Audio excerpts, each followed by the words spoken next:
This is Sarah, Block Editor. I'm here with LeBoomington, who is one of our new community council members. This series of interviews is designed to help citizens get to know their community council and community leads. So we're going to jump right in with the first question for LeBoomington. Get us started with your life before crypto. Give us your pre-crypto background and experience. Hi, Sarah. So I don't know how far back to go. I think I'll go back about 10 or so years. Whatever makes sense. So I originally trained in filmmaking and video production. I did my master's in film philosophy and video production. I worked on documentaries, motor racing, a few short films, and then I got a job working in esports. And I covered MLG events, that's Major League Gaming, in California, and traveled around the UK and a bit of Europe for Gfinity. And this was back when Call of Duty was just entering the esports arena. So these were the early days of esports. And then after that, I kind of did a bunch of things. I tried making a game, but I was grossly unprepared. I mostly had motivation, but that was far from enough. And I kind of sat on it while I did other things, mostly marketing and design and still video and stuff like that. And then I retrained as an AV and electrical engineer, and traveled around the world fixing super yachts. And that was a cool little phase. And then COVID stopped all of that, and I got into crypto. Great. That leads us to the next question. Tell us about getting into crypto and then getting into Neo Tokyo. So I got into crypto in 2021, and it was all loud noises and chaos. And out of that chaos, I found Elio. And Elio Trades channel kind of brought some clarity, and also it was in line with my interest, which was gaming, and he helped me understand the meaning of NFTs, and I'll never get over this, but I passed on the Bored Apes at like 0.5 ETH because I thought NFTs were stupid. And then like 3 weeks later, I understood NFTs and I was like, NFTs are actually cool. I should get into it. And then Bored Apes were at like 2 ETH. So, it's a sour patch, but I paid attention, I learned, and by following Elio Trades, I discovered Becker and then started hearing about Neo Tokyo, basically the moment they started talking about it. And immediately my mission in life was to join Neo Tokyo because, my whole life, I have good friends in real life, but none of them share my interest in tech, gaming, crypto, or anything like that. So even though they're good friends, they're not the kind of friends you can start businesses with. And so when I heard about Neo Tokyo, I was like, well, this seems like it's going to be the kind of good friends that you can start businesses with.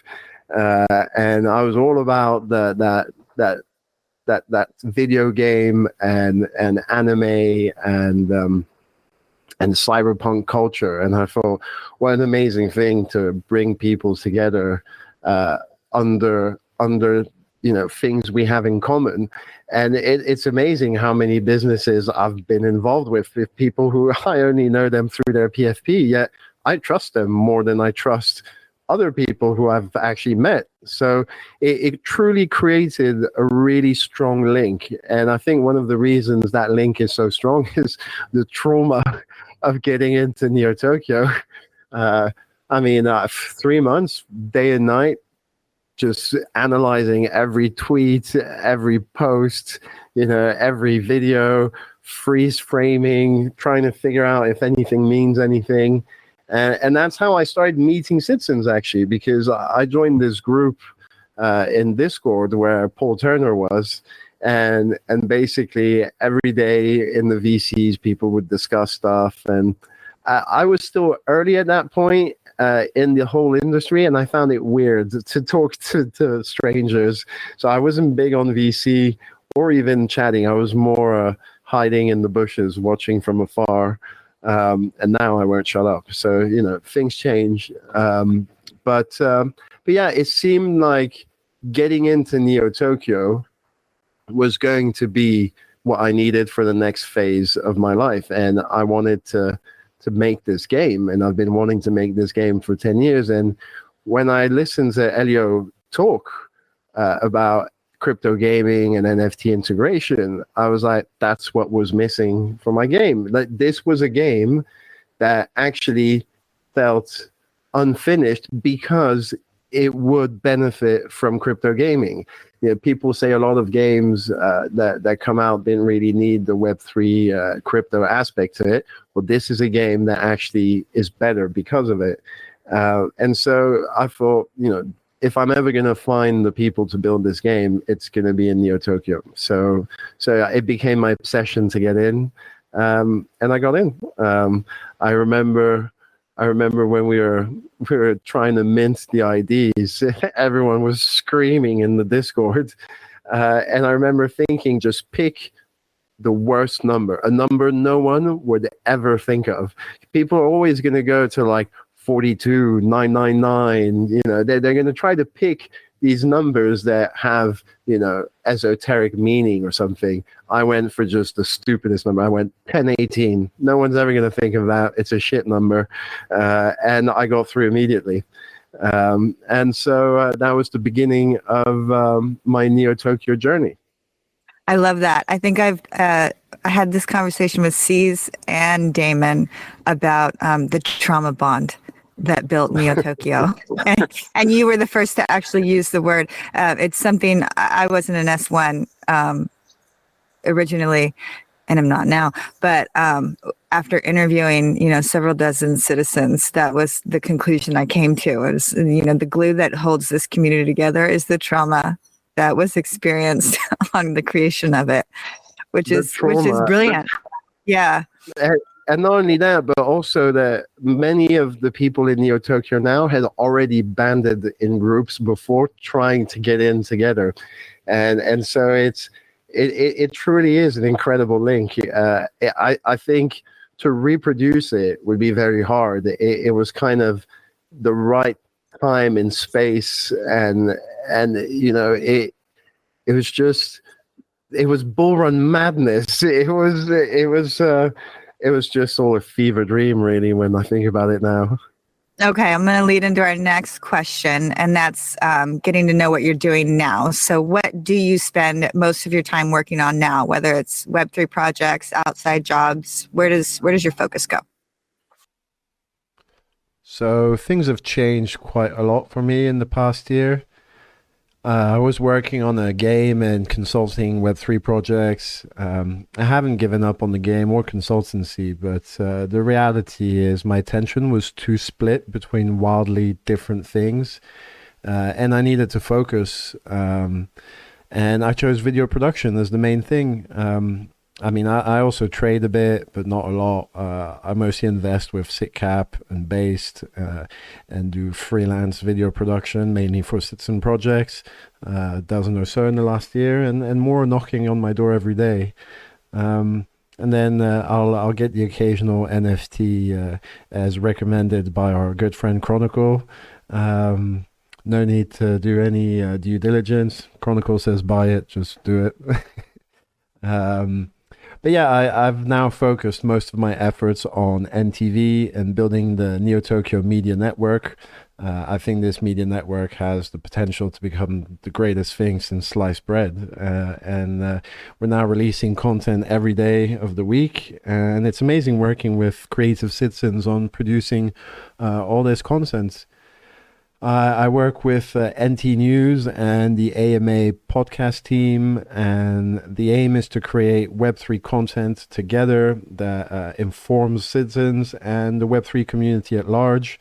I currently work on the AMA video adaptations and Interlink podcast. Those have weekly episodes. And I also work with NT News, helping with animated sequences and whatever they might need. And I'm producing this show, Meet Your Citizens, as well as 2 upcoming shows, one centered around gaming and streaming and all of that, and one around explaining NT. So, I mean, these 3 shows, probably off the top of my head, represent 70 or so episodes over the next year. So I've got my hands full with NT content. And also working on developing shorts content for all of the NT media divisions. I think short form is going to be huge, especially with the whole onboarding newcomers. And so yeah, we're working on developing that, and Matt Stefanina is going to help us. Absolute G. If you don't know him, well, you should definitely go follow him. And yeah, I mean, as many might have noticed, I'm working with 3D models a lot, thanks to Style Protocol, and I'm also harnessing the power of AI to create, kind of Web3 Pixar of sorts. Anyway, that's the goal. It's all super exciting, and yeah, I couldn't be happier to work on all these projects with all these amazing citizens. I think one of the biggest things I want to achieve is a media network that serves as a beacon for onboarding Web2 people into the space. Though I don't really like that terminology. I've spent a lot of time this summer explaining Web3 to people, and I think the best way I found is, if you imagine a farmer and his business is farming and he creates produce and then he sells this produce at market. That's Web 0. Web 1, same thing, plus he has a website with a few photos and a phone number. Web 2, same as above, except he also has social media, an Instagram where you can watch him work, and maybe even has an app where you can subscribe. Web 3, same as above, except he also has an aspect of tokenization, maybe has a metaverse farm where you can come and pet his virtual pigs. I don't know. But the idea is each one builds on the next. So to have a Web3 business that doesn't also have Web 0, Web 1, and Web 2 sorted is not going to work. And I think that was one of the major problems. People are like, oh yeah, we're just Web 3, so what, you have no business? That was the thing, that these people had no businesses. And a lot of the people who do know about Web 3 who I speak to, this is kind of what they echo, that a lot of these Web 3 businesses had nothing, no substance, no product, no game plan. So for me, it's a whole, it all goes together. And yeah, I think something that's going to be absolutely huge is the NT agency, and our ability to bring in bring businesses that are established in Web 2, and obviously to have a business is to already have ticked the Web 0 and Web 1 boxes. And basically help them with Web3 strategies, something that's community centric, that perhaps has token gating or tokenization of assets, because these are the actual use case scenarios that make Web3 worthwhile. The tokenization of assets, token gating, and if you're in gaming, then the ownership of in-game assets and things like that. So the idea here is to bring these businesses into the Web3 way of doing things, but we're not replacing their business model. We're just adding that Web3 marketing flavor to help them with community building for new products and so on, and help onboarding the next generation of Web3 users, investors, and gamers.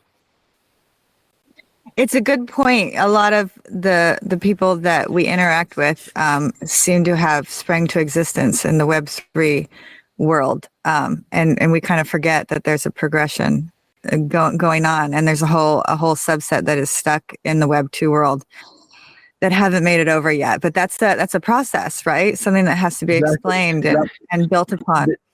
There's no need for you to do something Web3 if you don't need to, but if you have something that you can, like, for example, gym memberships. those could be NFTs. And you don't want your gym membership anymore, you sell the NFT, it's that guy's gym membership.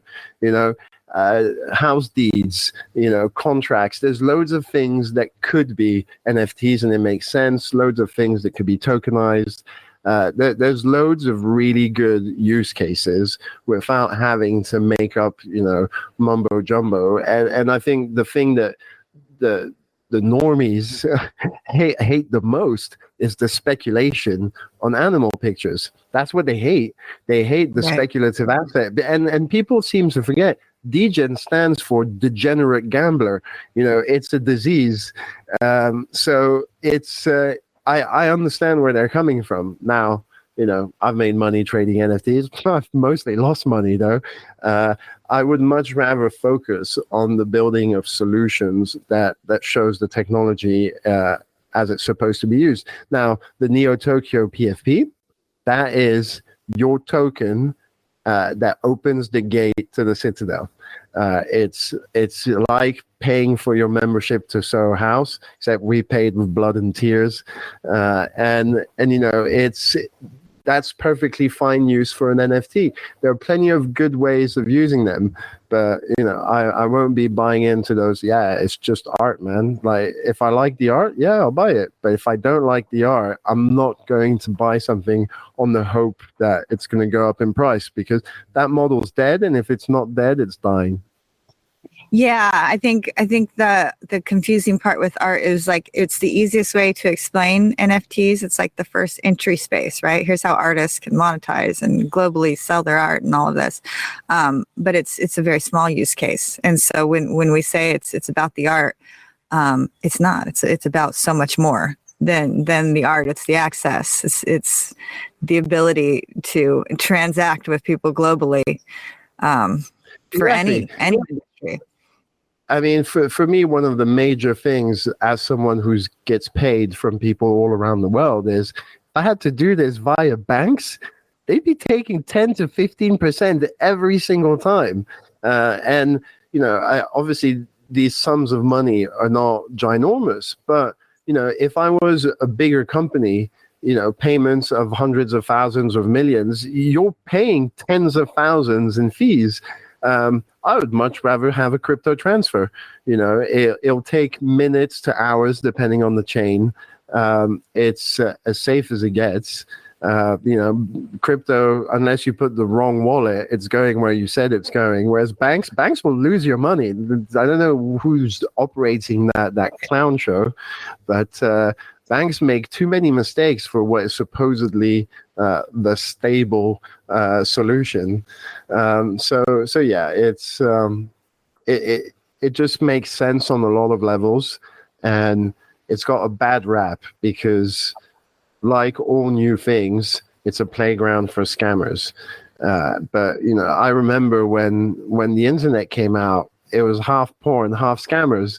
My dad got it in like 1992, and I wasn't allowed anywhere near it. You know, it takes time for quality things and quality solutions to be rolled out, and safety. And also it takes time for all the granddads in the office to figure out what's going on. They can barely figure out how to charge their phone. How the hell are they going to regulate, you know, tech and crypto? Agreed. So let's move on to your strongest areas of expertise, something that citizens should know if they're scanning through, you know, council and leads. Who are going to people going to want to talk to you about? Well, I advise a few projects. I guess because I've spent so much time doing video and graphic work in the startup world, I'm very good at visualizing. So when I see something in my head, then that means that thing can happen. The only thing then needed is for me to execute. And if I can see the finished product in my mind, then it can be executed. And so I'm quite confident. I'm not going to start something if I don't think it can be done. And I'll know immediately. Sometimes, you know, citizens contact me and they tell me about their project. I'm like, you need to go back to the drawing board. And you know, I can see where the hurdles are going to be down the line. And so I'm always happy to help and advise, but something a lot of people underestimate is the cost in time and sweat and tears for art. People seem to forget that art is literally the skin of your product. It's what people are going to see, whether it's a logo, a video, an advert. If it's a game, then it's everything. This is what people are going to see. Now, obviously, having a solid skeleton, which is the dev work, is really important, but you shouldn't skimp on either of them. You need solid art and solid dev. If you're going to get rid of jobs, get rid of whoever's not an artist and not a dev. Trim the fat elsewhere. But art and dev needs to be taken really seriously on all projects, whether they're art or dev centric or not. I do feel like that's the most important bit. And so I've failed a lot, and I've been in companies that have failed. I've seen so many different things fail for so many different reasons that I understand truly when someone says, or a book says 99.9% of businesses fails. Like, yeah, it might even be more than that, because the ways to fail are so many, and the ways to succeed, it takes a lot of discipline, a lot of work, a lot of talent, and then you're going to need luck on top of all of that, because the wrong day of doing something and that's it, business dead. So I think experience is a great advantage. I might look young, but I'm old. Okay, next question. What do you absolutely hate working on? I do not like working on things I don't want to work on. I like working on a lot of stuff, whether it's design, video, or even manual labor, electrical. There's so many things I like. I even, if it's time to get into Excel, I can get into Excel. But sometimes a project will be pitched to me, and it just feels like, it reminds me of when I was a student, finishing university and looking for a job, and I'd go into these interviews, and I would die a little bit inside as they described the job. I was like, I can't do this for one day. I can't do this. I'd rather work in a bar than work here. I'm burning my suits. I don't care. And so that feeling, it pops up sometimes. Someone will tell me about a project, and that feeling comes back, and I can't do that job. And no amount of money is going to make me do that job. And it's just, some things don't interest me. And if it's not beautiful, if it's not techie, if it's not trying to make the world a better or funner place, I don't care. I'm not in. I just don't want to. I won't. I refuse. I want to work on arty, beautiful, techie, moving the ball forward projects. And I'll do a trailer on trading. I'll do a trailer on security. I'll do a trailer on video games. All of these things can be fun, but then it depends on how it's sold to me. If it's sold to me, if you're not enthusiastic, I'm not enthusiastic, basically. So I demand that people show joy when they're pitching their projects to me, and then I will show joy. Everyone needs to get excited together. That's actually a pretty good point. I think I agree with you strongly. I think in the early days there would have been times where I would have taken any project, and now even still in this bear market, you need every dollar. But I might hear a project or a story and just be like, maybe, maybe. I don't know if I want to, And it's hard, you don't want to say no to money, but I can see something that will be painful to work on and just not want to do it. It's a good point. The thing is, okay, what have time is money. Time is money. So if the project is sucking your soul out, and you end up taking more time to complete it, you could have maybe done 2 projects you like in that time. And so I don't want to be harsh to projects, but it's just, if it's not for me, you're better off finding someone who clicks with your ideals, and I'm better off working with someone who clicks with my ideals.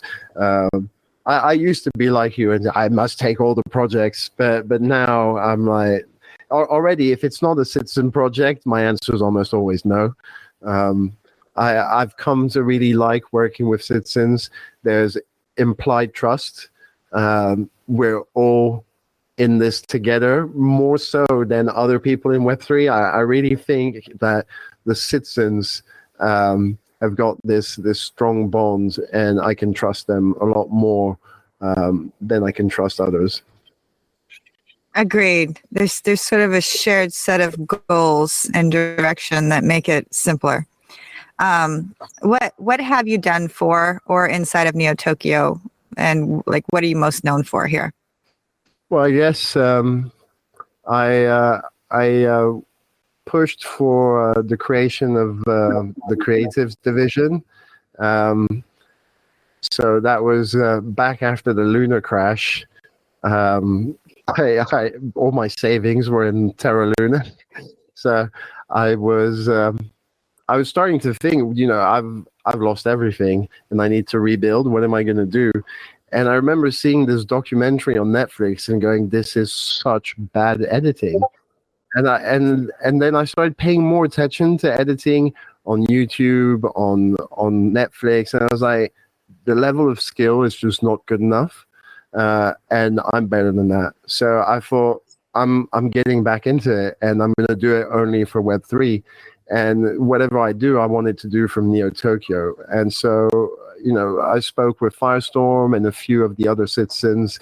It actually happened back on, I think it was early June 2022. We had a call, a Make Elites Great Again call.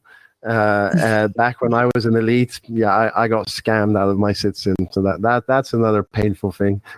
Me too. Yeah, this sucks.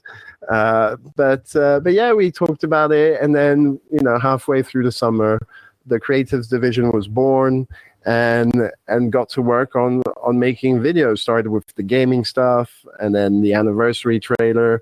I got to work with really talented citizens on dozens of projects, and just now I've recruited 2 new citizens who are hungry for the pain of volunteer video production, and shout out to Fractilians and Shreddit. They're both great, full of energy, and we're working on some cool projects for the citizens together. So yeah, by the end of this year, I think we will have completed 20 or so video projects for the Citadel. I mean, 20 or so starting last year. So we've got another 3 or 4 coming, and that should get us near 20. And why did you want to join the council? Well, I really love Neo Tokyo. I think if I loved it anymore, I'd be a fanatic.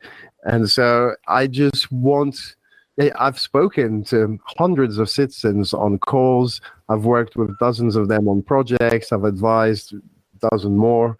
And I don't see myself leaving ever. And so I have immense respect for what the leads have been doing. And I now know how hard they've been working. I had no idea how hard they worked until I was in there and I saw that it's actually a full-time job on top of all the other full-time jobs they do. So my respect just shot up after peeking behind the curtain. And I just want to help. I want to do my part. I want to keep advising citizens and helping them out. And I have a few ideas. Because I speak to so many projects, I'm in a decent position to bring in partnerships and proposals, simply because I'm talking to these projects for other reasons, and we've got a good connection. And I just want to help Neo Tokyo grow into what we all think it's going to become, which is the world leader in Web3 crypto gaming investment. So yeah, just play my part, be a part of the mission. Okay, here's the hardest question that we've had. Which one word do you want people to strongly associate with you? And I'll caveat that with I think we're looking for something the citizens can quickly grasp onto what you do. Like someone might be marketing or development or advertising or something like that. Legend. Legend. Legend. I mean, it's a tough one to pick just one word. Legendary video producer, graphic designer. I don't know. I'll give you an acronym. Helper. I want to help people succeed in their projects. Yeah, I guess video, graphic, any of those words could do. Visuals might be a good one. Visual. There we go. Visual. Visuals. Going once, going twice. Okay. I like it. It's a hard one. That question could be changed probably, but we're gonna stick it out and see how we do. Okay, so my last question. Tell us a little something about you that others may identify with, like hobbies or outside interests. So I build e-bikes from scratch. So I order the parts from different, I get the frames, I basically try to get the best possible parts secondhand. And then I build the batteries from scratch as well. And then I build the cases. And so I build these e-bikes completely from scratch, and then I ride them like a crazy person. In fact, a few days ago, I flew off one of my bikes on the pump track. Made me think of Crasher, actually.